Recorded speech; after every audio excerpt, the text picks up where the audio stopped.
पाकिस्तान की जो military installations हैं उनको वो निशाना बना रहे हैं। लेकिन भारत की जवाबी कार्रवाई में देखिए क्या हो रहा है। ये देखिए, ये तस्वीर है पाकिस्तान का पोस्ट, और देखिए धमाके के साथ ये पोस्ट उड़ जाता, परखच्चे उड़ जाते हैं।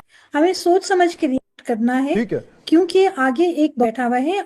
Cost of escalation of conflict is extremely high. 15 मकामात पर पाकिस्तान की जानिब से रात को हमला किया गया भारतीय शहरों पर, जिसे नाकाम बना दिया गया। जो इतलात लाहौर से आ रही हैं वहां पर ना सिर्फ जो ड्रोन मैंने आपको बताया जो नेवल बेस है उसको उसने हिट किया। अगर ये क्राइसिस सेटल भी हो जाता है, आपका इंडियन थ्रेट सेटल नहीं हो रहा। फिर उन्होंने वो टुकड़े भी दिखाए जो खेतों में गिरे हैं पाकिस्तान की तरफ से फायर किए जाने वाले मिसाइल्स के। चिनाब का पानी छोड़ दिया गया है भारत की तरफ से। पहले यहाँ पर पानी को रोका गया और अब पानी को यहाँ से छोड़ा गया। पाकिस्तान अपने आप को कहां कहां संभाले।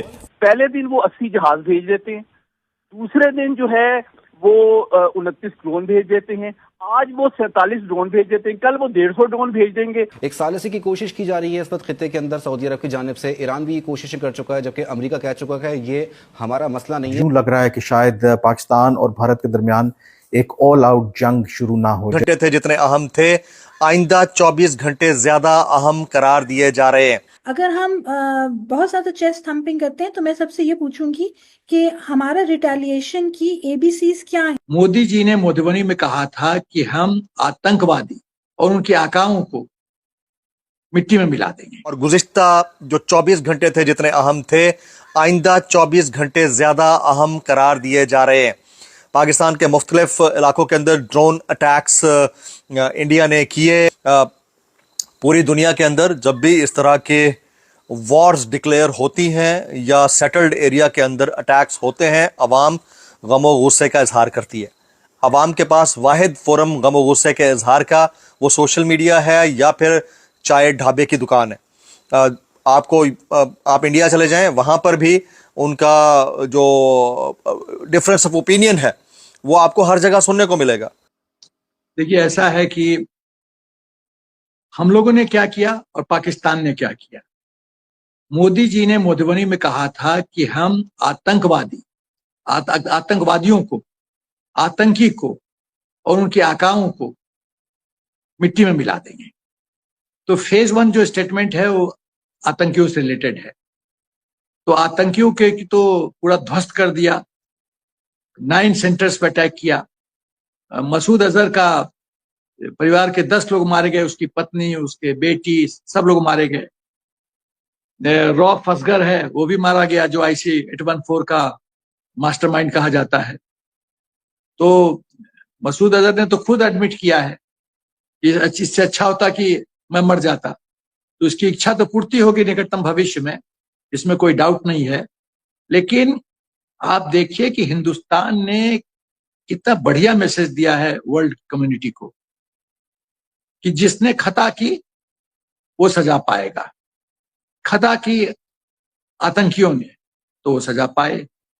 लेकिन इसमें एक और सेंटेंस मोदी जी ने कहा, वो ये कहा कि जो आकाओं ने उनको मदद की है उनको भी नहीं छोड़ेंगे।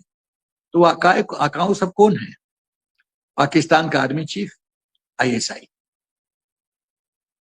ये है। तो फेज 1 में तो हमने आतंकियों को ढेर कर दिया। जब ढेर किया तो बौखलाहट इतनी हो गई पाकिस्तान में। देखिए, पाकिस्तान खाली अपने ऑडियंस को, अपने अवाम को, लोग को इम्प्रेस करना चाहता है कि हम हिंदुस्तान के साथ मतलब जंग लड़ रहे हैं और टफ फाइट दे रहे हैं। ये उसका एम है।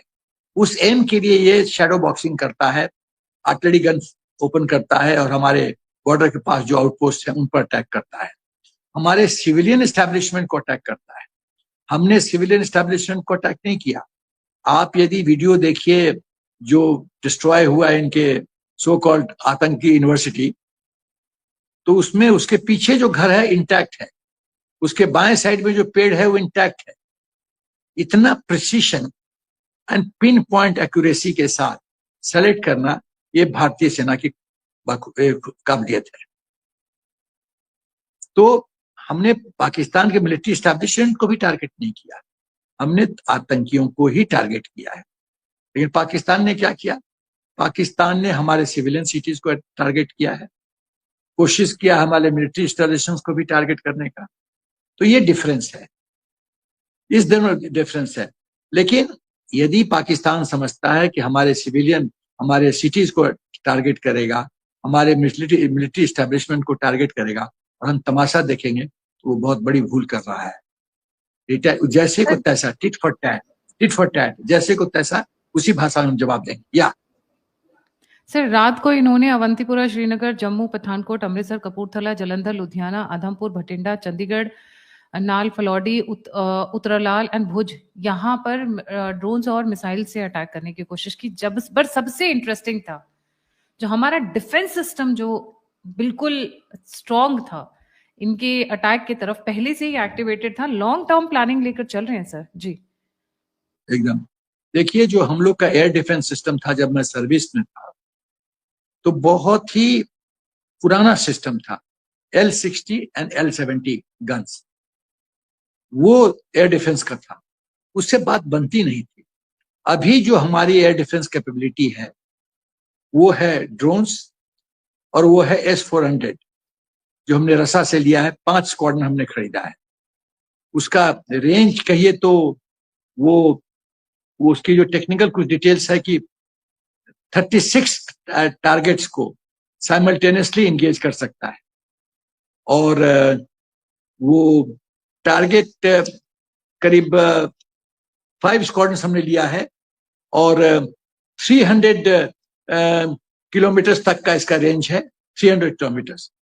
तो और उसके एडिशनल 400 भी वो टारगेट ट्रैकिंग कर सकता है। तो इस तरह का जो एयर डिफेंस सिस्टम है, इनकी ब्यूटी क्या है कि S-400 इतना मतलब बढ़िया परफॉर्मेंस वाला अपना एडी सिस्टम है कि वो किसी भी मिसाइल को टारगेट तक पहुंचने नहीं देगा। आज तक चैनल इस्लामाबाद से लाइव ब्रॉडकास्ट कर रहा है।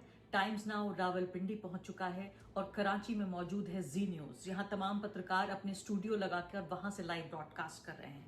जी हां, पिछले 24 घंटे में अगर आपने भारत के न्यूज चैनल्स देखे होंगे तो यही खतरनाक झूठ परोसा जा रहा है भारत की जनता को। सच और झूठ का पूरा जो फर्क था वो मिट चुका है। अपनी स्क्रीन पर देखिए फिलहाल, अगर आपको लग रहा हो कि मैं आपसे कोई मजाक कर रही हूं, जी हाँ, यही भद्दा मजाक भारत की जनता के साथ किया जा रहा है।